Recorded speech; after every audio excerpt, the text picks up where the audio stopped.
Namaste, my friends. Welcome to Jack Colley's Black Book. This is episode number 42. And today we're going to continue talking about Donut in the Sink, or the song Fred Wept, that you can listen to on the major streaming services. Just look up Jack Colley, Fred Wept. And in the last couple of episodes, we kind of talked about verse 1. We talked about some of the inspirational events in my life. The events were not necessarily inspirational, but the events inspired the song. And today we're going to talk about Jimmy Brock. And so there's a part of the song where I talk about Jimmy being on a donut, and I kind of want to get in. I want to get into that today. So remember, I'm at the sink. I had a rough night. I'm envisioning this donut in the sink based on a song that my friend Brian and I would joke around with because we wanted to start a punk band in high school. And, and the other things that you can listen to in the other episodes. And the next visual I had actually stemmed from the Mr. Rogers documentary that I had seen the night before. And there is kind of an iconic scene or an iconic episode where Fred Rogers addresses the situation where Black individuals were not allowed to swim in certain pools. And he addressed it, of course, in his own creative way. And so this really focuses on the next verse of the song Fred Wept. So here's the album art right here. You can search for that and give it a listen. And what I want to show you is this. And actually, as I think about it, I think I would have rather have put these in this order. So I'm actually going to start here. So I might have to skip around on the slides a little bit, but we'll just do it this way. So the event that I was referring to that inspired this particular episode of Mr. Rogers' Neighborhood was James Brock was an individual in Florida, St. Augustine, Florida, in June of 1964. And during some civil rights protests, some individuals, so you can see in the picture here, there are 2 men and 2 women of African descent, and then there are also 2 white individuals, 2 males of European descent, and they decided to take this to the pool. So they went to the Monson Motor Lodge in Florida, and they jumped in the pool as a form of protest to this motor lodges, this hotel, or probably a motel, this motel's policy of only allowing whites to stay there. So they were protesting this whites-only policy by jumping into the pool. And we think about stuff like this and we think, my goodness, that's all they did, is they jumped in the pool. Well, it didn't take much in a different time, in a different place. And what happened was James Brock, who I believe was the manager on duty at the time, I don't think he was the owner or anything, but I think he was the manager on duty at the time. He came out because the protesters had jumped into the motel pool, and he proceeded to grab a gallon or 2. Now, this picture is 1 gallon. I thought it was 2, but it looks like 1 gallon of, and I'm going to assume that it was muriatic acid. And he proceeded to pour it into the pool. And you can see behind the picture on the right, you can see that when the acid hits the water, you have kind of this steam coming up. So muriatic acid is some significantly strong stuff.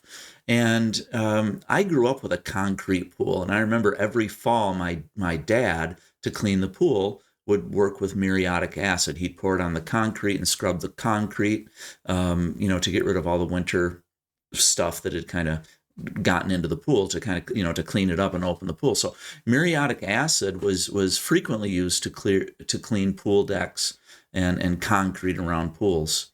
And so he proceeded to grab muriatic acid and pour it into the pool. And so you can see some very intense pictures, particularly the one on the right, where you see the three protesters in the pool, and especially the face on the one woman in the pool there. And that is where the line of this song comes, which, I'm looking at the sink this morning and I'm envisioning the donut from my friend Brian. And all of a sudden, this flashback comes from the movie the night before. And then this line comes into the song. Kids were in the pool. Jimmy's mind was blown. And it was almost like he just blew a gasket. And for him to go to that extreme and grab a gallon of pool acid and pour it into a pool of swimmers, it's just vulgar to me. It's just vulgar. What a vulgar individual. At this time at the kitchen sink, I remembered I started to get angry. And I'm sure that I was projecting, because I think I was angry at my life. I think I was probably angry at myself for how I was handling the situation, about, needing to nurse this gin for several weeks. I think I was angry at myself. And I think my own anger probably got projected on James Brock even more. And I just found myself getting excessively angry at James Brock, which doesn't sit right with me, because I want people to know that it's okay to be angry with this kind of behavior. But at the same time, I think because of what I was going through, it almost served as another level, another catalyst. And I remember sitting there, and we've got the donut in the sink that I'm visualizing, because it's actually not there, but I'm seeing this donut. And all of a sudden, this vision came of James Brock floating on the donut. So all of a sudden, this vision comes into my head that there's the donut in the sink, and there's James Brock, and he had on like this navy blue bathing suit and his sunglasses, which you can see in the picture. And he's just kind of floating on this donut in the pool. And the next thing that comes to my mind is the acid. And so I'm thinking about pouring acid into the pool. I'm thinking about the protesters swimming in the pool. I'm thinking about all of this, and I start to reach to turn on the tap of the sink. So I'm visualizing Jimmy Brock on the donut. I'm reaching over to the sink. I'm turning it on. I remember I'm pushing the faucet over because I'm going to put the water on the donut, which is really on Jimmy Brock as he's floating in the donut. And it was, in a sense, I was talking about acid being poured on Jimmy Brock. And I had this very violent vision, this violent fantasy of what I wanted to do to James Brock. Now, I share that because I'm hopeful. That's not the right word, because I don't hope that this happens, but I think we can acknowledge that some of us have these pretty dark thoughts, and whether they're deserved or not, it's just, it's not cool to have something like that dwell there. This vision of me hurting another human being, even somebody as vulgar as a James Brock. And so the story goes. Now let me see if I can remember this. Kids were in the pool. Jimmy's mind was blown. Now Jimmy's on the donut. Now Jimmy's got to go. I reach and turn the tap on. Acid rain from high. No more catching sun. Jimmy's about to fry. Now Jimmy's about to fry. And so there's that verse right there, is this fantasy that I'm having. Now, I do want to say to people, look, if you have these types of dark fantasies, you got to find a proper channel for them.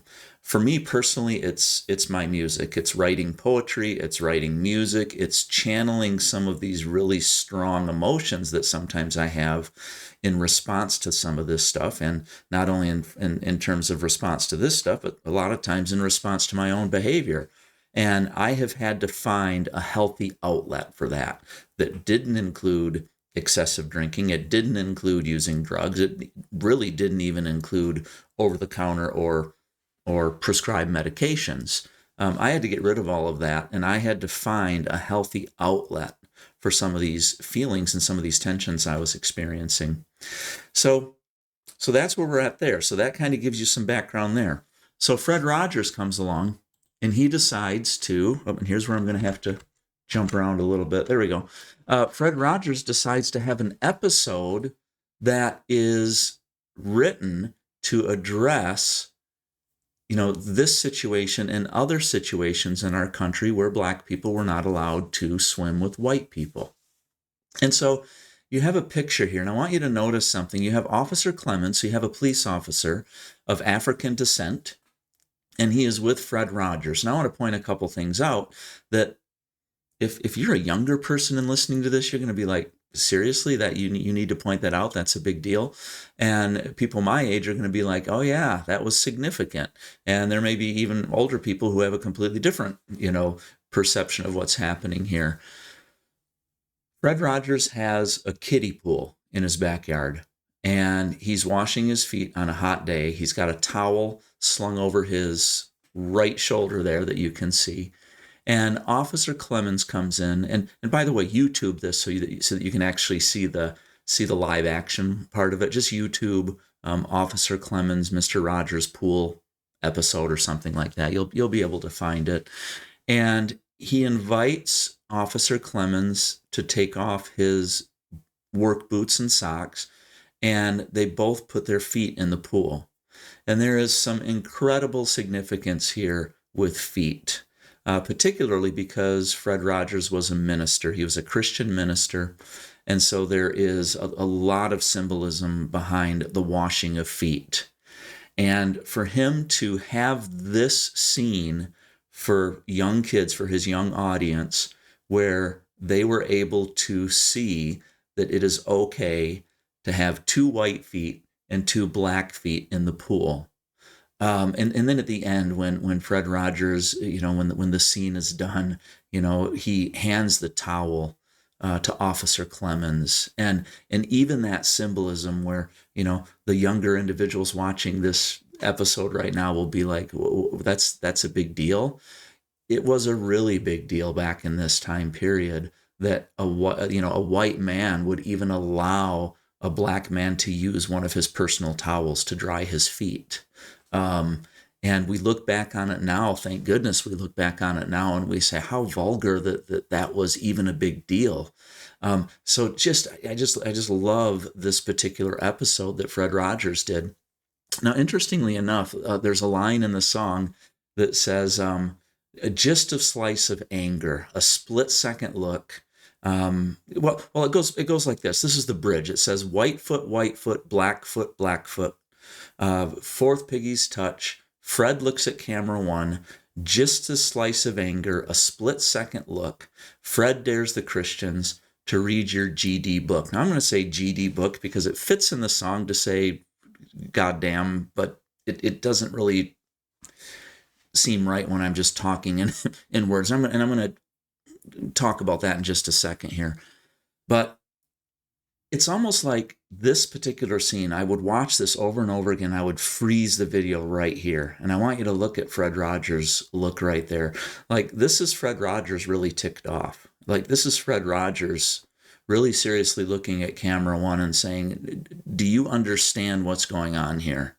I think he's really thinking that. I think this is one of the few times where you see Mr. Rogers, he almost has this angry look. I can't imagine him ever losing his temper, but he has this angry look, almost like, do you understand what I'm portraying here? Do you get it?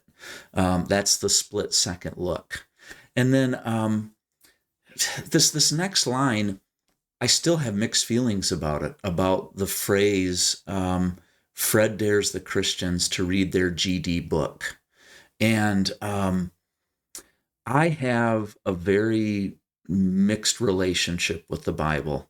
There are days that I just can't stand that book and I just want to get rid of it. There's days when I look at the way it's been used and abused for people's personal agendas to endorse things. There's times I look at it and I just think, the Bible is really not an anti-slavery book. It's certainly not an anti-gay book or a pro-gay book. it's hard sometimes for me to look at the Bible and say, oh, this is a good book. There are other times when I read the stories of the Bible and I just think this is incredibly beautiful. There are so many answers to life. There are so many narratives that I can relate to. It's so rich in history and story. Um, and I mean, it's a wonderful collection of literature, a collection of books. And I have all of these mixed feelings about the Bible. And if you're a writer or you're a songwriter, you might appreciate what I'm going to say, because sometimes you'll come up with a line or you'll say something and it won't change. Like, you'll look at it and you'll say, am I really supposed to say that? Because that's what I'm sensing I have to say. That's what makes sense. And then you try to change it, and you may change the word, and then you end up changing it back. And you're, oh, somebody's going to be offended. Oh, and you start second guessing yourself. And yet, it gets to a point where it's like you say, no, that's what it's got to be. And so that was a line in the song that I'm still not comfortable with, but I feel like for whatever reason, that's what I had to say, because it encapsulated this look right here that you see that Fred Rogers is giving the camera. So I think we got to stop there. I wanted to get more into the Bible and my feelings about the Bible and how it relates to this song a little bit more, but it looks like we're going on 16 minutes here, so we'll pick up here next time. All right, namaste, my friends.